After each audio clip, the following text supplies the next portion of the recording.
No, honey, you don't know how to jump. You just learned how to ski. Stella May! Stella! Jesus, tell you. Grab your skis. How was it? Like, no, honey, you don't know how to stop. Yeah, it's cool. I'm not gonna go. Goes anyway. I love this kind of energy.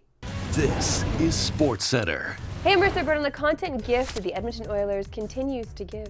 Yet they picked up a win Saturday against the Kraken to slow down the bleeding. But even that win was not enough to save Jay Woodcroft's job. The Oilers announced yesterday that Woodcroft and assistant coach Dave Manson are out and will be replaced by AHL Hartford head coach Kris Knoblauch and Hall of Famer Paul Coffey.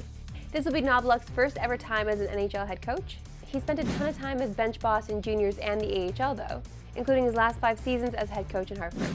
And yeah, we all know he coached McDavid and Erie in 2013-2014, but also coached Warren Foegele and Connor Brown on those Otters teams. He did spend 2 seasons in the NHL as a Flyers assistant from 2017 to 2019. But this is where things get a little odd as the Oilers have paired him with an Edmonton legend and one of the best defensemen to ever do it, Paul Coffey. But it's not the only role Coffey holds within the organization, as he's also a senior advisor to the owner, which obviously is not ideal when keeping the chain of command clear. During the press conference announcing all these moves, while McDavid's old agent Jeff Jackson, who's now the Oilers CEO of hockey operations, and was doing a lot of the talking, a lot of people started to wonder the same thing.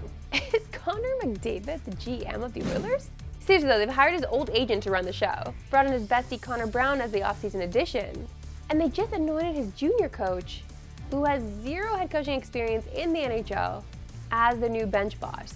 When asked, Jeff Jackson said that they didn't even ask McDavid about the change. While McDavid might not be asking for these changes specifically, it feels obvious that the Oilers are going to do whatever it takes to make sure he re-signs. We'll get a look at the Oilers' new bench boss tonight, as they'll play the Isles in one of the 2 games scheduled for this evening.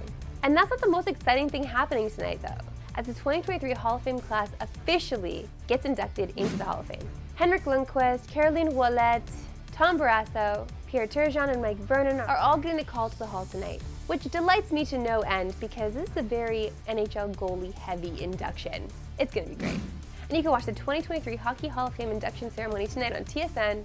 Coverage begins at 8 Eastern, 5 Pacific. To the NFL, and Week 10 comes to a close tonight on TSN with Monday Night Football, as the Bills host the Broncos. And I feel like I've said this a few times lately, but is tonight a must-win for the Bills? Well, after what happened yesterday, with the playoff picture looking really crowded in the AFC, we kind of think, yeah, Buffalo enters tonight as the 9 seed in the AFC, on the outside looking in of the playoffs.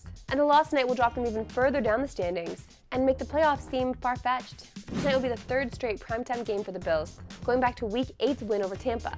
But playing in an exclusive window game has actually been pretty bad for Buffalo this year, as they're 2-3 with a -8 turnover margin, while playing it Sunday at 1 Eastern is much different, as they're 3-1 and scoring 37 a game, with a +8 turnover margin. So will tonight be another version of the Bills disappointing in prime time? Well, the odds makers don't seem to think so, as they're currently 7-point favorites on FanDuel.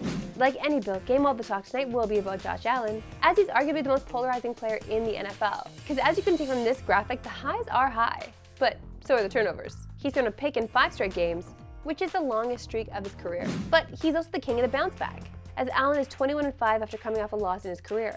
That's the best winning percentage ever in the Super Bowl era, with Joe Montana behind him at 33-10. And you can watch the Broncos and Bills tonight on TSN at 8:15 Eastern, 5:15 Pacific.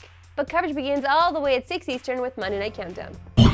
To the association, and after an absolute beatdown from the Celtics on Saturday night, the Raps are back at it tonight. But good news, Raptors fans, you're playing the lowly Wizards, who at 2-7 are the 3rd worst team in the NBA, with their only 2 wins coming against Memphis and Charlotte. For the refs, this season has been up and down, and it'll probably go that way all year. But a win tonight gets them back at 500. And yes, it's way too early to look at the standings, but they're hovering around the play-in right now, and that's probably where they'll be all year. The player we are most intrigued to see tonight will be Pascal Siakam, and which version of him that we get. He's been hot and cold this season, but leaning more in the direction of cold. The 17.3 points per game would be his lowest since the 2018-2019 season, and the 43.9 field goal percentage is the lowest of his career. But he looked great 2 games ago against Dallas. So more of that tonight, please, Pascal. To the CFL, and it's officially Grey Cup week, because 6 days from now, the Bombers will meet the Alouettes in the 110th Grey Cup from Hamilton. And we're not gonna lie, we're a little surprised at the matchup, because at 16-2, the Argos have one of the best seasons in CFL history. So for them to not be in the Grey Cup is a bit of a disappointment. But credit to the Alouettes, who decimated the Argos in the East Final, especially the defense who picked off Chad Kelly 4 times. For the Bombers, this is their 4th straight Grey Cup, losing only last year's to Toronto.